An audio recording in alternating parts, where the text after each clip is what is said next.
I think we ought to get started. Um, Let me say just a few quick words of welcome and introduction. I am Bradley Flam, the Director of the Office of Sustainability at Westchester University, and I'm very glad to see you today for this fifth presentation in our Fall 2020 Sustainability Research and Practice Seminar. This is a seminar that our office co-sponsors with the Office for Research and Sponsored Programs and the Office for Digital Learning and Innovation. Today we have Professor David Backer of Educational Policy and Educational Foundations and Policy Studies Department. It is a mouthful. I finally pulled it out. So I want to thank you, David, for preparing this presentation, and I'd like to hand the virtual floor to you. Great. Thanks, Brad and Amy also for inviting me and putting on this series, and also all of the work that you do. I had occasion to work with Brad and the office last year, I believe, on some initiatives around parking and emissions at the university. And I also was teaching a class on sustainability and education at the same time, and I got to know just the amazing work that the office does. And I also, am in the same department with Paul Morgan, who does a lot of work around this as well. And I think Westchester University is a great example of what can be done in terms of institutional work to reduce emissions on a college campus. So thank you for your work. And so I'll get started here. So my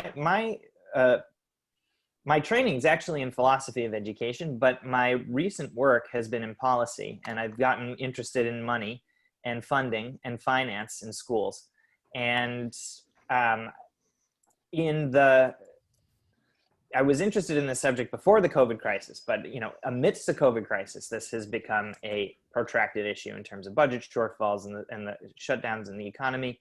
And so this presentation is about the idea of a Green New Deal for schools from the point of view of inequality and funding and finance. So I'll just jump right in here. I'm taking my starting point from two crises that you are all familiar with, I'm sure, which is, you see here the COVID confirmed cases by day in the United States, the curves are quite high, and you have the global average temperature increase. I don't know if this is the best graph to use, but it seemed to me, it shows the increases in that global temperature. And so we've got these dual crises of the pandemic and the climate crisis and rising temperatures. And, obviously this is super important to be thinking about. And as an educational scholar, I'm wanting to think about this from the point of view of schools, what schools have to do with this, how they're caught up in it, but also how they can be part of a solution, or maybe a way in which we can use this moment to try and address these dual crises and how that would happen. So I live in Philadelphia. And a lot of my work on school funding is focused on the Philadelphia School District and in the region, in the inequalities between suburbs and the city. And just to give a little bit of context, before the pandemic crisis, amidst the climate crisis, there was already a pandemic going on in the school system that was shutting down schools way before schools had to shut down because of the coronavirus. It was an asbestos pandemic. And there were schools that were closing throughout the district because they were found to be unsafe for students to happen. And this is happening mostly in Black and brown working class communities in the city. And the kids just couldn't go to school because it was unsafe to be there. They'd be breathing poison. And it was well known that teachers were getting sick as well. And the elected officials, the leaders of the district and the city were addressing this before the schools had to close for the coronavirus. A teacher had actually been diagnosed with mesothelioma from her prolonged exposure to the asbestos in the school. And so the coronavirus crisis is layered on top of all of these other kinds of crises. And my interest in this situation comes from a money point of view, and it's to consider the state of the schools in Philadelphia in terms of funding, in terms of these overlapping crises. Wait, why is that? That shouldn't be there. Okay, so, and this is going to lead up to the Green New Deal for schools. So in 2017, there was a report, independent report done on the school district of Philadelphia that found that the district has $4.5 billion of school infrastructure deficiencies. Now that's a lot of money. To give you a sense of how much money that is, the state budget for education, the entire state of Pennsylvania, Commonwealth of Pennsylvania, is somewhere around $6 billion. And wait, that couldn't be right. In any case, the entire budget for Philadelphia is around $3 billion. So this amount of infrastructure deficiency is more than the year-to-year budget of the school district. And that would need to happen sort of right now, rather than in a sort of 10, 20-year plan. So this is a lot of money. In thinking about the kinds of things that would need to happen like right now, and not just right now, among these kinds of deficiencies, to open schools safely, both given the asbestos crisis and the coronavirus pandemic, I think you at least need to remediate the asbestos and then update ventilation systems in these schools, because ventilation is, as we know, is one of the more important parts of how this disease spreads when you're inside. And so my rough estimate based on the 2017 report is to update ventilation systems, remediate asbestos, in thinking about cooling heating systems and windows. It's about $750 million, which again is a lot of money. And it's not exactly clear where that money is supposed to come from. But at the same time, there is excitement around the idea of a Green New Deal for schools. And this is a cover of a journal called Rethinking Schools that was devoted to it recently. And there's a lot of just excitement on the left, and also I think in the environmentalist movement, about a Green New Deal and what that would mean generally. And it's starting to be applied to schools. So this makes sense. Why? Because buildings and their construction together account for 36% of global energy use and 39% of energy-related carbon dioxide emissions annually, according to the United Nations. Buildings and the way that buildings work, that is their infrastructure, do a lot of emitting. And so schools actually do a good number, have also a good number of emissions among the buildings that humans use.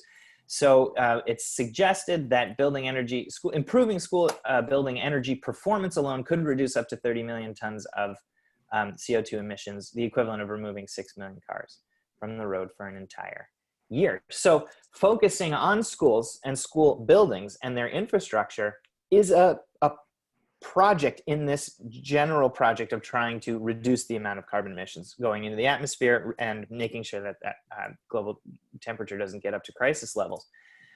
And so that's where these kind of crises become a kind of opportunity.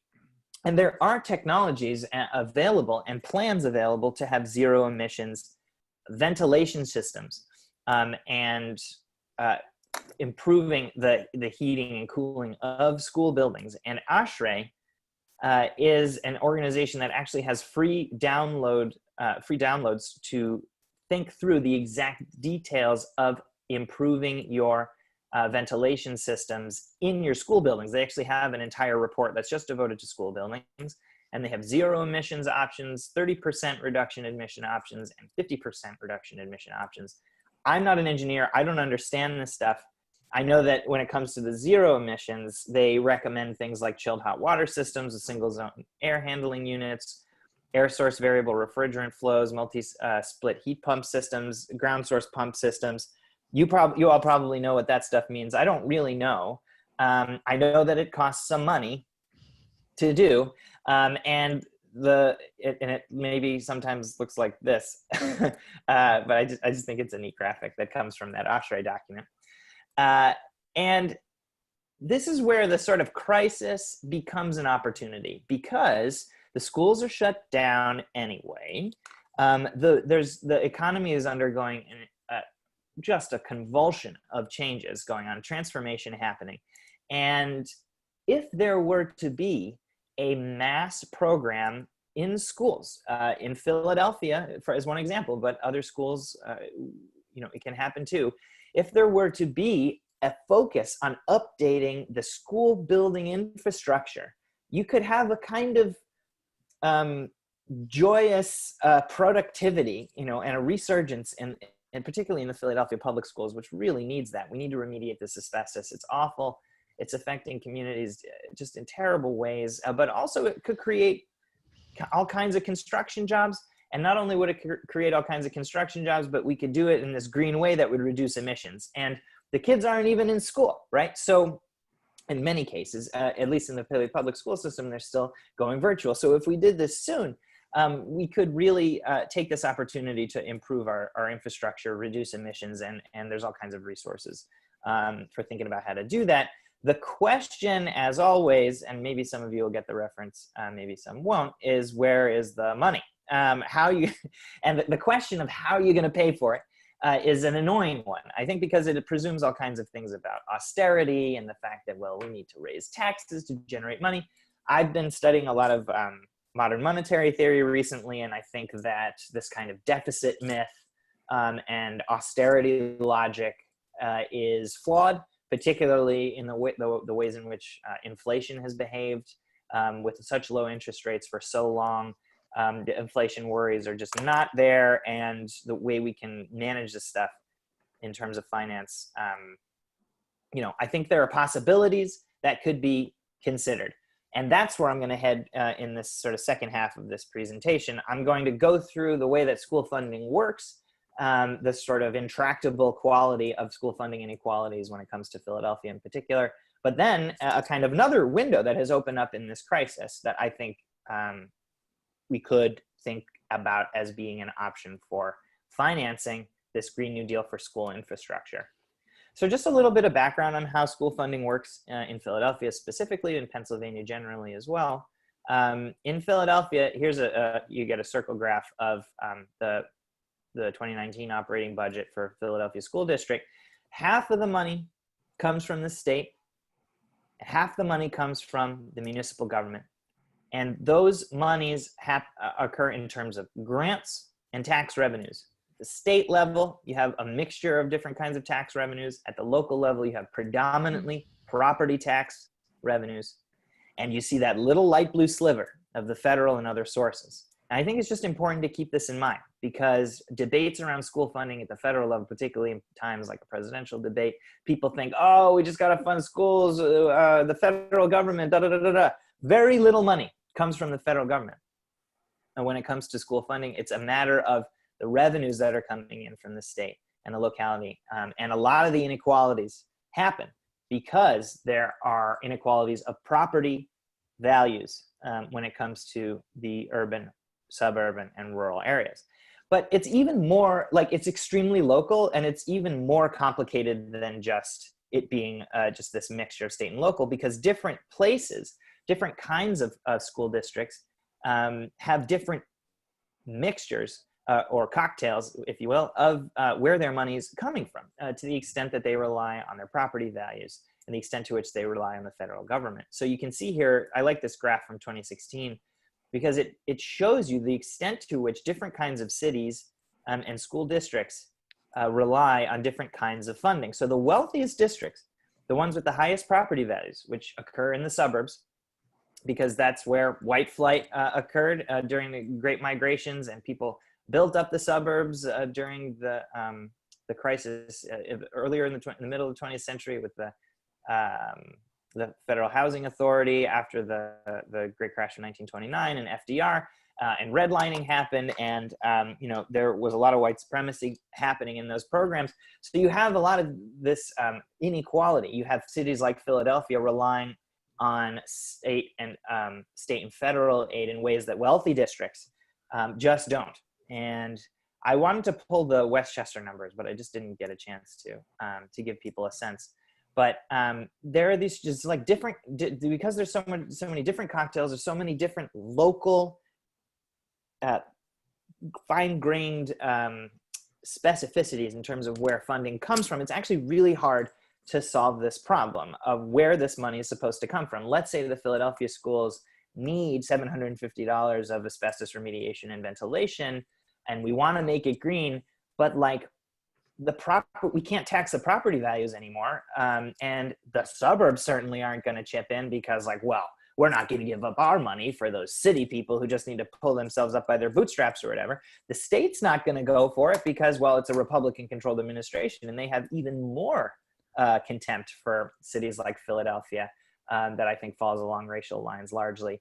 And, so they're not going to be involved. And then the federal government just doesn't really have that many resources at its command. And if it were to try to intervene in this way, you'd get all kinds of people complaining, why is the federal government intervening? You have to go through the state, the legislature won't allow it.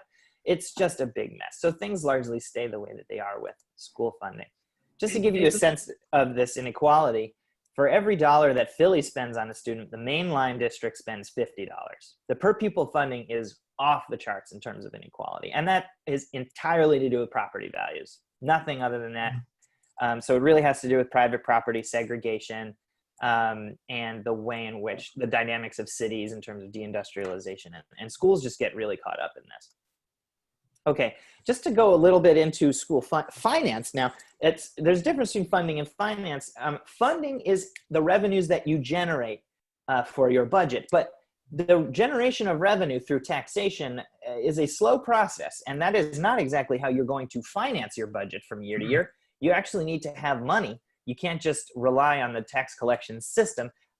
You actually need to issue bonds. Over the last few decades, school districts, and not even decades, there's a tradition of bonds going back to the 19th century for public projects, but it's more and more the case in terms of our austerity regime that school districts need to go into debt to finance their budgets. And it turns out that 10% of the school district of Philadelphia's budget goes to its debt service. It issues bonds, but it has to keep issuing bonds. It has to keep going into debt to be able to service the debt that it took out before in order to finance its budget, to make ends meet. And as we know, they're not even really making ends meet because they have so many billions of dollars of infrastructure to deal with. And so it's the sort of, I like to just use the wordplay, it's a kind of cycle of bondage here because they're issuing these bonds, but they're constantly in this debt cycle, and hard to make ends meet even as far year to year, as far as it goes, much less meet these infrastructure. And just remember, that these things are, it's race and class through and through. Schools fund their, like I said, EdBuild, this organization, has great maps mapping the inequality of school districts. And the darker you get, the more student poverty. And you can see the student poverty here in Philadelphia and some outlying districts. And then the light color all around it are the suburbs. That's where the money is. And this is also a race issue, percent non-white. The darker purple you get is more black and brown. So it's a race issue, it's a class issue, and it's an intractable issue. Now, so let's get to this moment. So this was an intractable issue. Some of the movements in Philadelphia that I've been a part of to try and change the situation, they were rallying around demands and being very successful about it in some ways. But in other ways, for instance, Philadelphia has a 10-year tax abatement on new real estate development, which is great because, for the last 20 years, there's been a lot of construction in the city. But at the same time, there's been millions and millions of dollars that have just sort of been foregone. And that means the schools hurt and means they can't get their infrastructure updates. They can't have their nurses. They can't have their arts programs. The schools have to close. And so on top of all that, you had the stock market crash in 2020 and the pandemic shutdowns.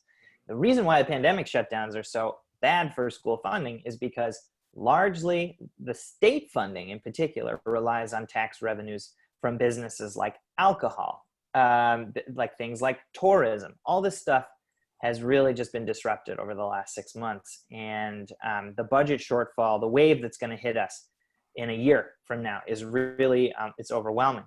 Now, there was a response at the federal level that is not not shabby. Okay, so just to give you a sense of that shortfall, sorry. So if you look all the way over here, this is comparing the 2001 recession, the great recessions of the shortfalls in terms of year, and then COVID-19. It's a projected 2021 $290 billion shortfalls on average when it comes to state budgets. That's a really big shortfall. And Philly in particular, the schools are going to hurt from that. And who won't hurt from that, again, are these districts that totally rely on their own high property values. They'll be able to weather things more or less fine.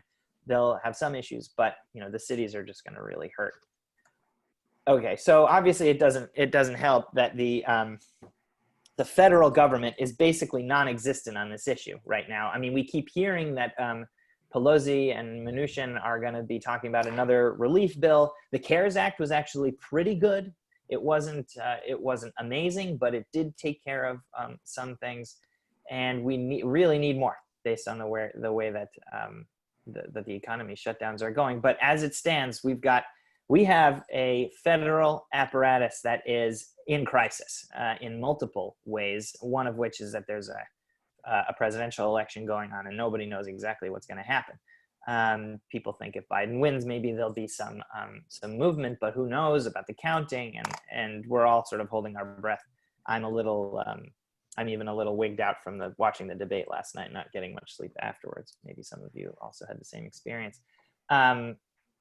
Just checking the time. Yeah, I'm getting there. So the federal government, the thing is, because there's such a partisan divide, because there's this election happening, Republicans, essentially we have a kind of far right and a center right set of political parties that are in charge, and nobody apparently, I mean, the Democrats definitely in the House had the HEROES Act, and they put that through $3 trillion. The Republicans in the Senate have no interest apparently in doing anything except approving judges. They think that it's actually worse for the economy to help it out in one of these kinds of capitalist mysticisms that I don't understand. And the funding just isn't coming from the fiscal side. So just in wonky speak, fiscal relief is when you get grants from the state, whether you at the state level or the federal level. That's fiscal relief, or sometimes you hear fiscal stimulus. That basically just means that the federal government's going to grants. So no interest rates, you don't have to pay anything back, no loans, just grants. But again, federal government just not really there to help right now. It's going through, it's got its own problems, and it's not here for us in terms of school funding. The Fed, however, the Federal Reserve Bank system, remember that the Federal Reserve is a system of regional reserve banks that have reserves to make sure to help this monetary side of things remain stable. Their remit historically is to create a stable, is to futz with interest rates in order to help the employment situation. And basically, historically, the Federal Reserve was there to make sure that there wasn't a run on banks during crises, like you had in 1929, for instance. The whole idea of these institutions is to make sure that you don't have huge economic crises. And like earth-shattering economic crises, there'll be a cycle of crisis, as capitalism is wont to do, but the Fed tries to hold things together using these reserves. And the Fed pulled out all the stops on this one. They learned that lesson from 2008, and they decided, rather than taking a sort of slower, more cautious approach to things, they were like, you know what, we're going to do everything we can to make sure that this economy doesn't fall in on itself. And one of the things that they did was they opened up a number of facilities. And a facility is essentially a branch of the Fed through one of its regional banks that will essentially buy bonds from different parts of the market, will become a bond purchaser, a purchaser of last resort. And so there are all kinds of facilities. There's a Main Street lending facility for small businesses. There's a corporate lending facility for big corporations. There are facilities buying all kinds of bonds from all kinds of entities, even they call it junk bonds, things that no one else would buy, that are super high risk, The Fed is just like, we'll buy it, you know? And the reason why they want to buy it is because they want to stabilize markets. They want to increase confidence that there isn't going to be a huge cave-in in our economic system.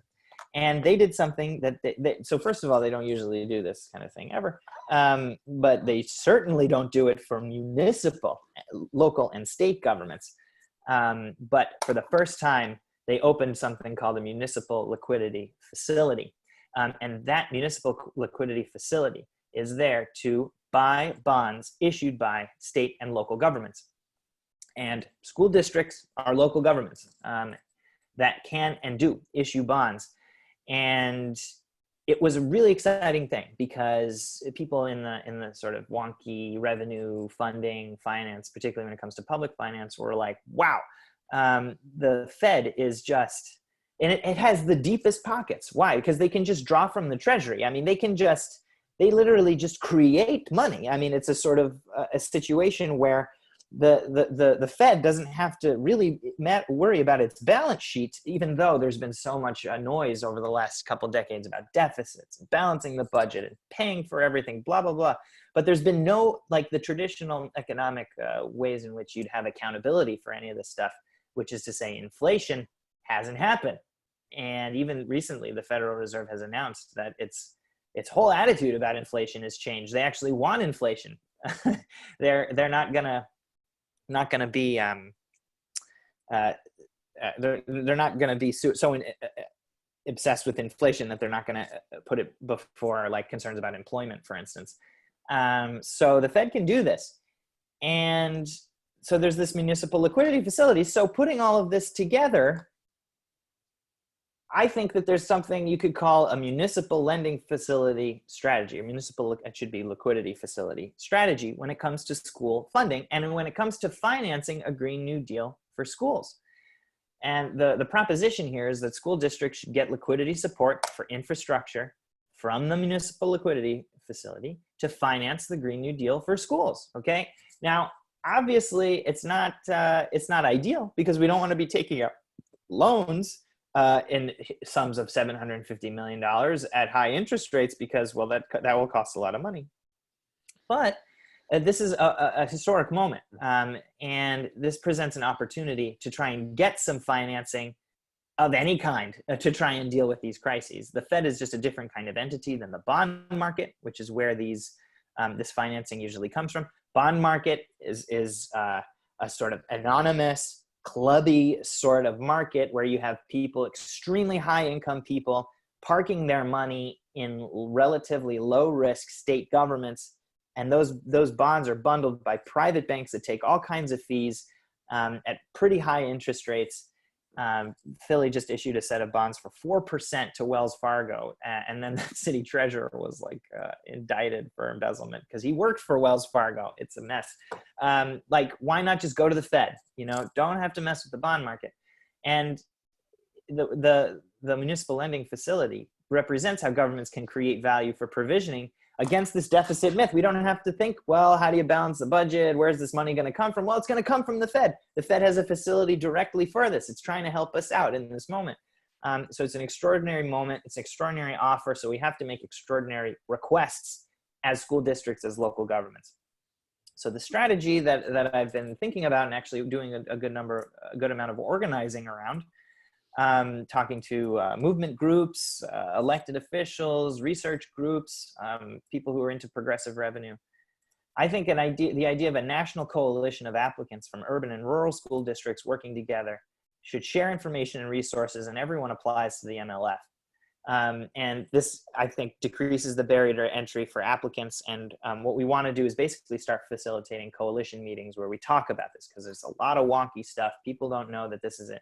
Even people who are legislative professionals in the state legislature that I've talked to just didn't think about this. They weren't aware of what was going on. And they were like, wow, yeah, this is certainly an issue. This is certainly a strategy to use. So that's the MLF strategy. Now, just to put a damper on things a little bit, the United States is not necessarily the most caring government and society when it comes to providing for its citizens. It's taken a very harsh approach in the last 4 or 5 decades, and it is not one that is going to be just helping out state and local governments without an issue. You've got people who are running the Fed who do not think in this sort of generous sense.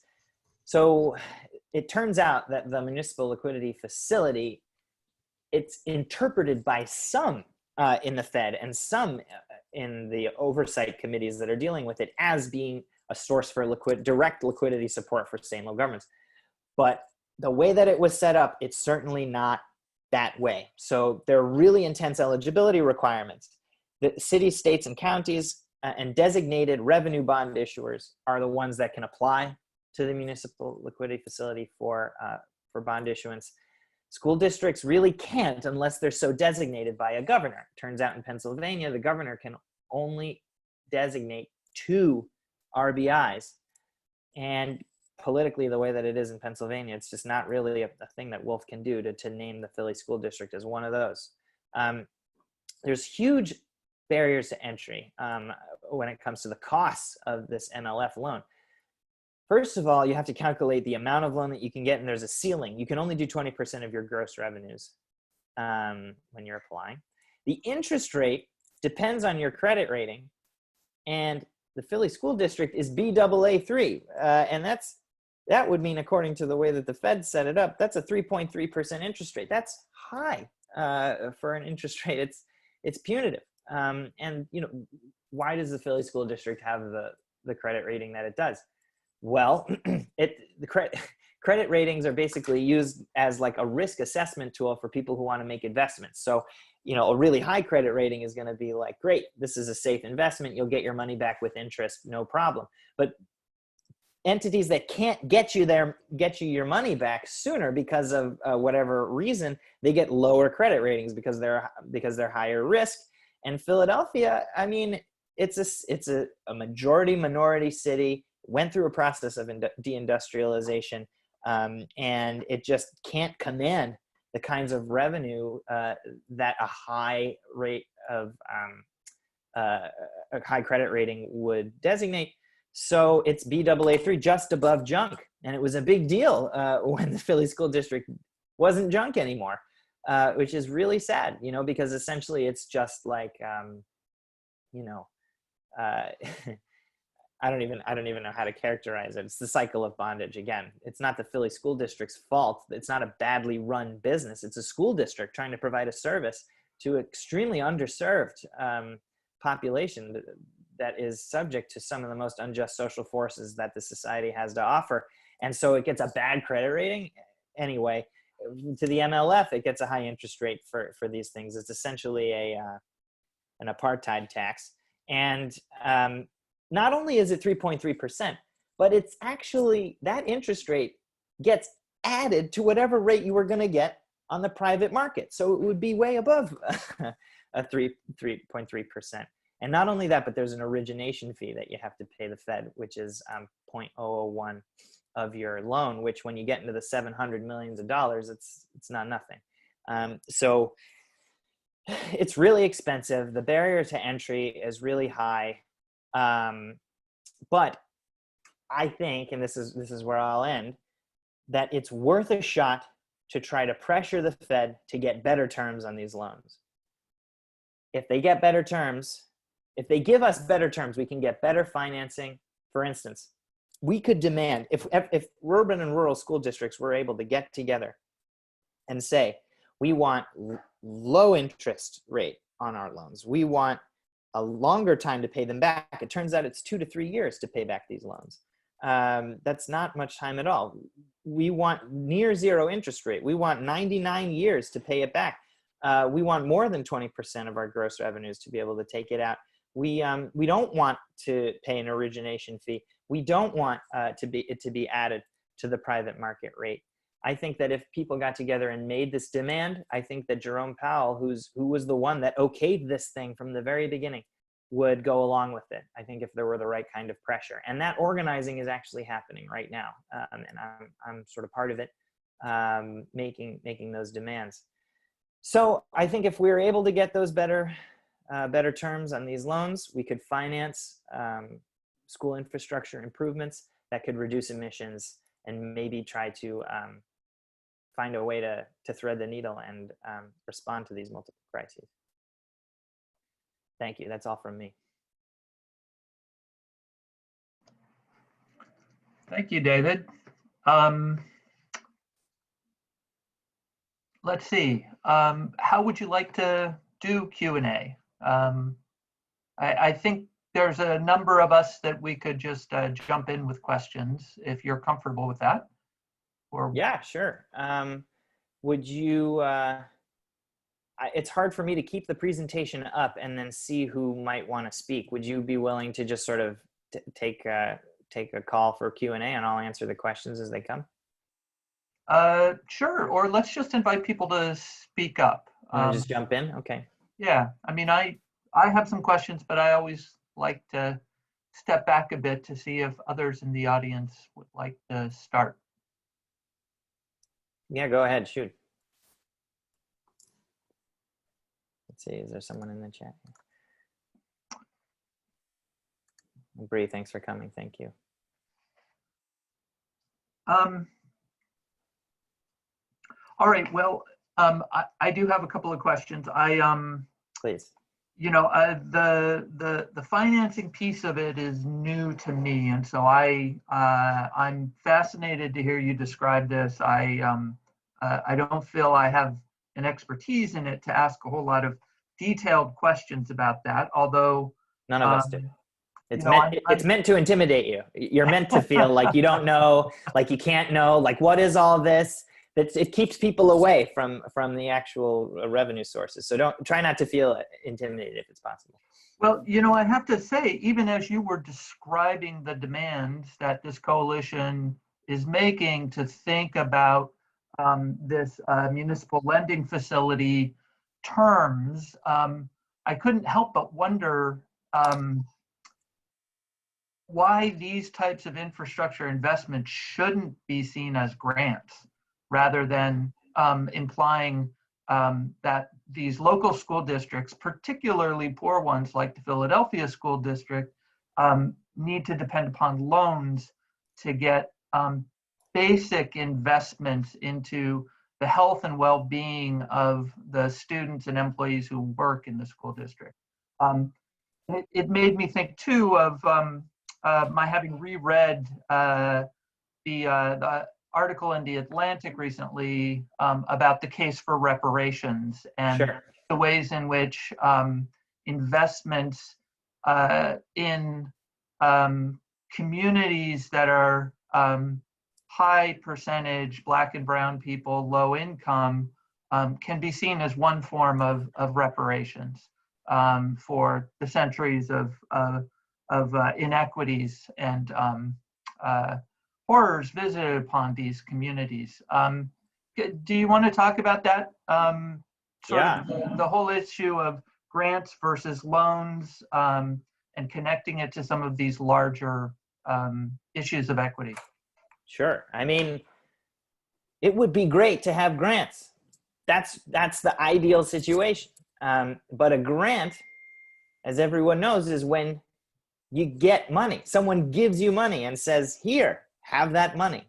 Now, I would love to be able to say that we live in a society that is generous enough to provide support in that way, but we don't.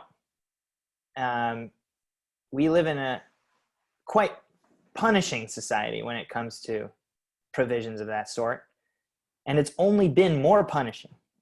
We have brief windows of provision, particularly when it comes to the communities that have been the subject of social forces like white supremacy in this country, indigenous communities. Like, we have had only brief windows where there was a mindset where we could do something like a grant that would help, or not. It's not even helping. It's just providing what's needed. That's not help. That's just doing what people need. And politically speaking, that's just not going to happen. I mean, I don't see it happening unless, I mean, I don't want to say it's impossible, but we don't exactly have a society at the same time, just as much as we don't have a society with an economy and a state that would lend itself to grant funding for this kind of problem. But we also don't have a population that knows what it means to stand up and demand it in a way that's heard. In my experience, you don't get something like United States capitalist economy to do something like reparations grants for school infrastructure in majority minority school districts, urban school districts, without shutting the society down in a strike or something like that. And I'm talking about the people who make stuff run across the board, not just people in the working class who do the grunt work that makes our society possible. But I'm talking about the professional managerial classes, people at universities, people in corporations, people, lawyers. They have to refuse to continue on as normal, to demand these things. And for a lot of those people who would have to stop working, to have to put themselves in harm's way, financially speaking, to shut the society down, it's not in their interest to help out these Black and brown people who have been suffering and are suffering from these policies and these apparatuses. And if you know, I mean, the recent rebellions in the streets after Breonna Taylor and George Floyd, it's we call it a sort of second Black Lives Matter resurgence. It was one of the most incisive receptions by that sort of largely white managerial class to these ideas that I've ever seen, in a way. And even still, I don't think that it's going to permeate the kinds of sectors of our society that would be required to have grants. And so we have to try to develop these strategies to try and get better loans. You know, short of a literal New Deal, and even that New Deal, you know, in the 30s, as much as a precedent as it is, it had flaws too. You know, conservatives did not want it. They did not want the government helping out in this way.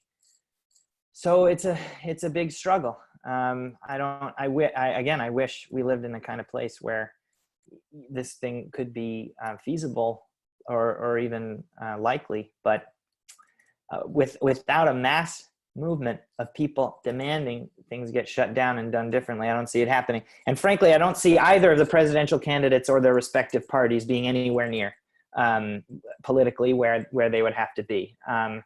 You know, Joe Biden said he's not for the Green New Deal. You know, he espouses a kind of diversity and inclusion, kindness, generosity, and decency perspective in the face of this far right presentation from Trump. But it's not the kind of policy solutions that would be required for this problem. And it's not clear that if he were elected, you know, that even the Democrats in his party would go along with something like this. There are some Democrats, you know, there are some, you know, on the progressive side of things. Rashida Tlaib, for instance, has been constantly calling for lower rates on the MLF. Even Donna Shalala from Florida is on the oversight committee, and she's said that it should be this way. There's more and more people calling for this, but yeah. You're muted, Brent. Thanks. A bit related to this, what is the difference between per pupil annual spending in the Philadelphia School District versus Upper Merion or one of the wealthier public school districts in the state? Oh yeah. I wish I could. I wish I could. I wish I knew the numbers right off the top of my head. But like I say, the average per pupil, it's 1 to 50. So every dollar that the Philly per pupil student that the Philly spends per pupil, it's 50 times that amount in Lower Merion. Lower Merion is, for instance, and not only that, but the rate of taxation of the property in the municipality is totally indirectly related. So in Philadelphia, you have higher tax rate, lower per pupil spending because the property values are the way they are. But in a place like Lower Merion, you have lower tax rate, much higher revenue generation because of the way that the property values are right next door to each other. And, actually Pennsylvania, the EdBib found that some of the boundaries are the worst in the country. The boundary between Reading School District and one of its neighbor school districts is one of the most stark in terms of inequality that there is in the country. That could probably be said for Chester Upland and the Wallingford Swarthmore school districts too. Yes. Anybody in the Chester Upland school district part of your coalition? No, but I am talking to anyone and everyone who would want to be, because I think they have an interest in this too, and the rural districts do too. They have low revenues, but for a very different problem. They have low density, and so because they have low density, they have low property values, which means they have lower revenues to draw from. These are some of the most conservative people, but I think that coalitions between places like Chester and some like Turkey Foot Valley in Pennsylvania, they share this struggle, and it would be unprecedented, I think, if we could work together.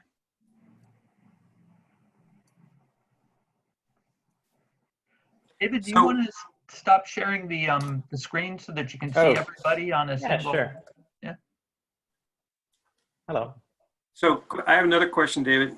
So Sure. What is the coalition doing to assure that if this lending ever becomes available, that money would go towards green infrastructure? This is a good question. You have to build in to the coalition process a commitment from the members that the money will go towards green infrastructure. And, in this kind of situation, the usual reasons why people would be hesitant about that is because of funding. Well, we don't have the money to do that. It would be great, but we can't because da da da da. But because the source of revenue is so unique, I think that those barriers aren't there. And I think probably more so than ever before, I'm sure you're all aware, it's not as difficult to have the conversation about greening your project as it was 5, 10, 15 years ago. So I think return on investment is greater and greater, right? Of course. I mean, even last night in the debate, you could hear Biden said, well, listen, people are going to be moving towards renewables. Even that's just common sense because the world's on fire. So I think that conversation would be pretty easy. But I think what's difficult is just to remember to have that conversation, build it into the process from the beginning, and then make sure that you have expertise and resources available to make sure that you have the right kinds of stuff. So that's where ASHRAE comes in and all that stuff, to have those reports ready to hand, and just say, that's why I felt like doing this research and having these conversations. I needed to have that ready to hand. I needed to say, I didn't want to just say it's got to be green. I wanted to say, well, we have 0 emissions, 30% emissions, 50% options. We have this information here. It's all in the report. We could find engineers who'd be excited to do it. I think it's just making sure to keep it in mind, because especially if this were to happen, you can imagine the kinds of contracts. There'll be like a lot of competition for these contracts among construction companies and among builders and the different service providers that would be doing the infrastructure updates. And they're going to be like, well, we can't do that, blah, blah, blah, they'll hem and haw. But, I think that the school districts really have to put up a fuss.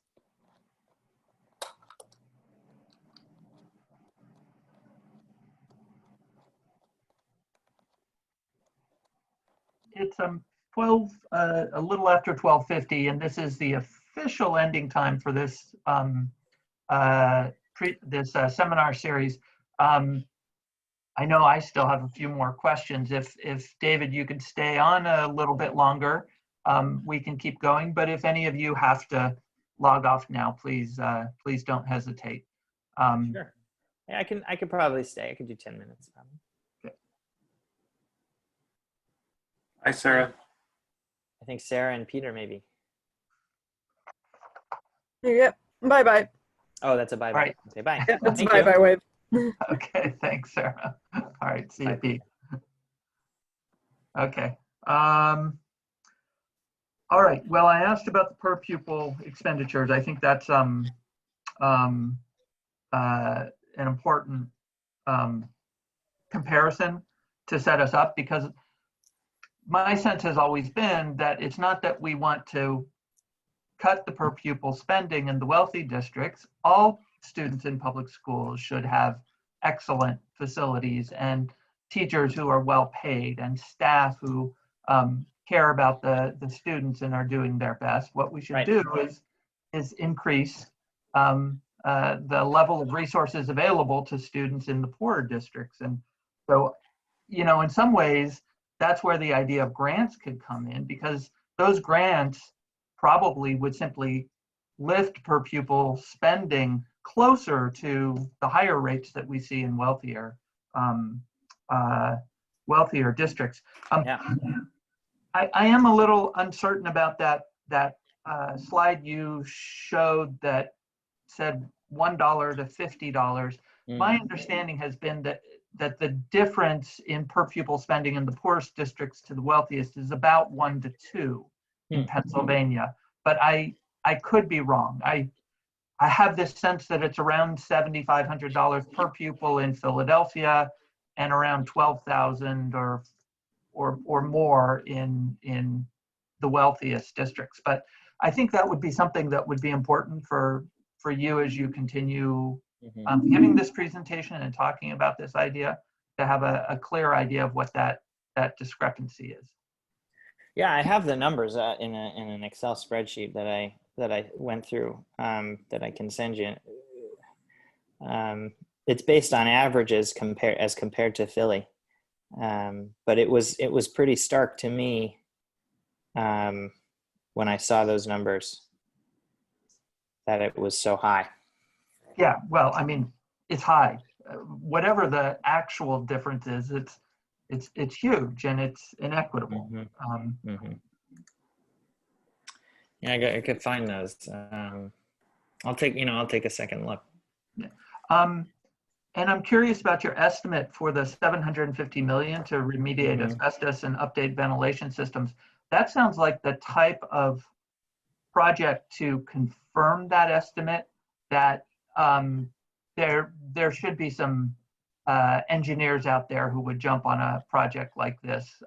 You know, we don't have that type of engineering faculty at Westchester University, but Temple does and Penn does, and there might well be some engineering faculty at a local university who would jump on a question like this and want to be able to provide some greater clarity in terms of what the needs are.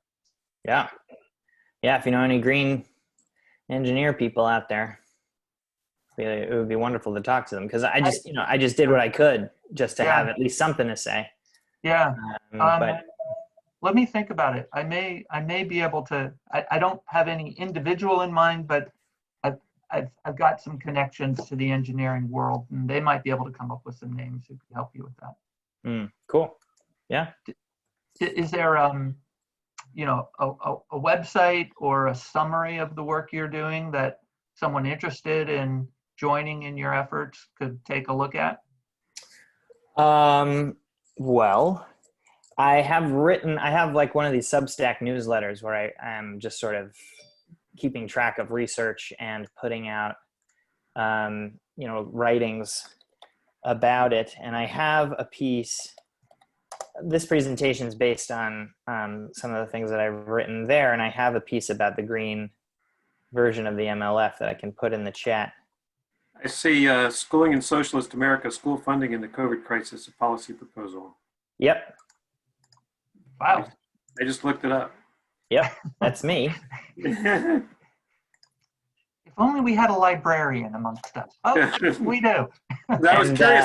I had the question, so if I want to let some people know in Chester, I will probably be talking to on Thursday, where they could see what's going on. And Yeah, I mean, the one that you found is the sort of launch one that I've been passing around, and I've used that. I've had conversations with many elected officials, and I try to break things down in a way that's, simple but gets to the issue. So I would be comfortable, if you wanted to share it. That would be the thing. I think we're working in a couple. That's the one there for people, for the other two of you. The working with groups to try and make this more digestible, to try and answer questions about it, have like a one-pager for conversations like that.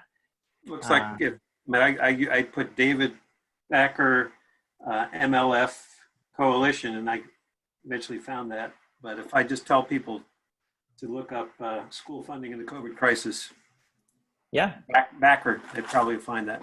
they would find me. Yeah. Yeah, okay. Cool. That would be great. I mean, yeah, like I say, I'm having different kinds of conversations all the time, and I think people who do this stuff, I think feel so worn down by the lack of possibilities, that having a conversation that's like, oh well, we could try this. Like, let's fight for it. This is something we can work for. It feels there's a certain excitement that I've sensed. Good. So this talk, I guess Brad or maybe Amy already talked to you about this talk going up on Institutional Repository, Digital Commons. I could put other stuff too, essentially as an archive of your work. That something like that. I mean, you put that out there on the internet, and I could digest it into PDF documents for historical sake, and also it'll be something we put in the right keywords. People will find that version too. Yeah. Yeah, I met an archivist at a party one time, and he was like, he'd been drinking a little bit, but I was like, oh, what do you do? And he starts talking to me about it, and he said this thing that really stuck with me. He was like, people say they find things. Well, you don't find anything. The archivist puts it there. Yeah. So yeah, absolutely. Like, I totally appreciate that. Sure. Yeah, I'm the science and health librarian, and have been here for a couple of decades. But I guess in the last 5 or 6 years since we've had this, it's called Digital Commons at Westchester University. I've been uploading stuff. A lot of sustainability stuff these days. Sure. Well. And David, this recording will be up there soon. Maybe it's the type of thing that would be a nice something for you to share when people are interested in getting a little more detail by hearing you speak about it in a recording. So yeah, we'll be there. We can send you a link to it as soon as Walt's been able to put it up. Please do. That would be wonderful, and it definitely could help. To give someone something to listen to. Because I think, again, you can read this stuff on your own, but it's just so, if you haven't been really soaking in it, it's really hard to absorb. So yeah, I would really appreciate that. Great. And, thanks for listening and engaging. Thank you very much, David, for preparing this. This was fascinating. A lot to think about. I live in Philly too, so your comments about the school district have struck home. My son graduated from Masterman in June, so wow, we're no longer officially Philly School District parents, but we have been for a number of years. Yeah,